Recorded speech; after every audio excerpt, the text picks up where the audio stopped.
Disasters destroy communities and wipe out the lives that people work so hard to build. Disasters also intensify social trends such as poverty and discrimination.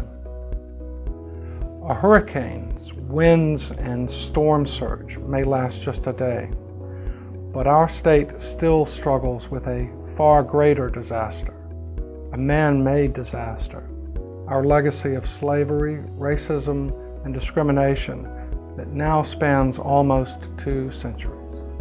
The Mississippi Center for Justice was just 2 years old when Hurricane Katrina hit. Responding to the challenges of Katrina left the center better equipped to meet the challenges of an unpredictable disaster and better equipped to battle the economic and racial inequity we see every day in Mississippi.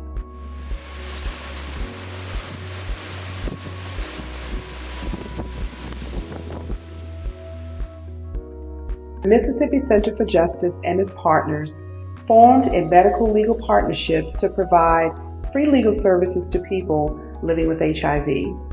Our partnership fights discrimination so those living with HIV can find stable jobs and a decent, safe place to live. The Center's medical legal partnership is the first and only partnership of its kind in Mississippi. Through its work, we've been able to help close to 100 Mississippians living with HIV continue to lead productive lives. The center also advocates for greater access to health insurance coverage through education and outreach to expand Medicaid and to increase participation in the health insurance exchanges. The economic future of our state rests on the education of our students. In Mississippi, students of color and students with disabilities are more likely to be suspended and expelled, and therefore more likely to drop out of the educational system altogether. The Mississippi Center for Justice fights unjust suspensions and expulsions and keeps our children in school where they belong. One example is Kesha. Kesha was a 17-year-old illustrator and painter who was accepted to the Mississippi School for the Arts, a residential boarding facility for gifted students.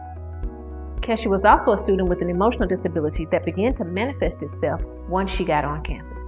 Instead of giving her the accommodations and modifications she needed to be successful, the Mississippi School for the Arts decided to expel her. The Mississippi Center for Justice challenged the expulsion, forcing the Mississippi School for the Arts to provide Kesha with the accommodations she needed to succeed.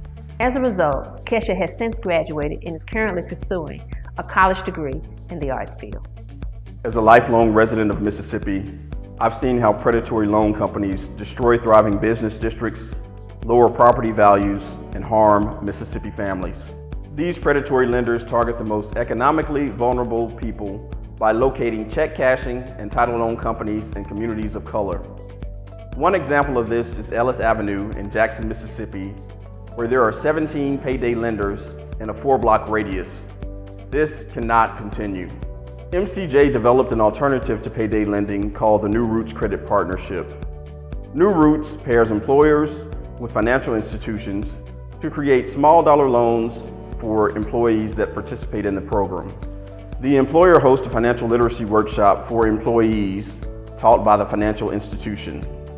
Employees who complete the class are eligible for a low-interest, small dollar loan. As of 2015, more than 8,000 Mississippians have become eligible to participate in the New Roots Credit Partnership. I am personally involved in this effort because all Mississippians deserve access to fair credit, and all Mississippians should be aware of alternatives to predatory loan products. When you've lost everything in a natural disaster, your very first priority is getting a roof back over your head. In the wake of Hurricane Katrina, the worst natural disaster in American history, the Mississippi Center for Justice was instrumental in ensuring that $212 million in federal recovery money was made available to over 5,000 low-income Mississippians for housing and housing repairs. But we didn't stop there. The center took action against fraudulent contractors who promised to make housing repairs, but simply took people's money and disappeared. The center went to court for the residents of Katrina cottages that were being wrongfully evicted from the homes that they had bought and paid for. The center assisted hundreds of people in obtaining FEMA housing assistance. The Mississippi Center for Justice made absolutely sure that people had decent, safe homes to live in while they put their lives back together. After the BP oil spill, MCJ stepped in to help people who for the most part wouldn't otherwise be able to afford an attorney. People like hotel housekeepers, retail workers, fishing boat deckhands, and other low-income wage earners for whom a loss of even a couple $1,000s could be devastating. For the past 3 years, I've headed a consortium of attorneys from legal services organizations and social justice organizations from Alabama, Mississippi, Louisiana, and Florida, called the Gulf Justice Consortium.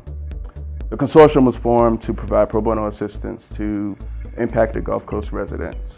We guided people through what was very often a very confusing and very frustrating process and provided legal representation to those who needed it the most.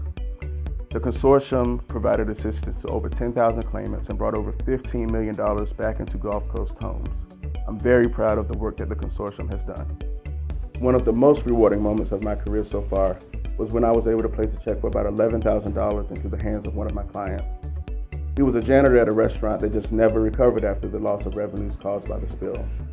And he's probably the most selfless person I've ever encountered in my life. So to be able to do something big for him was awesome.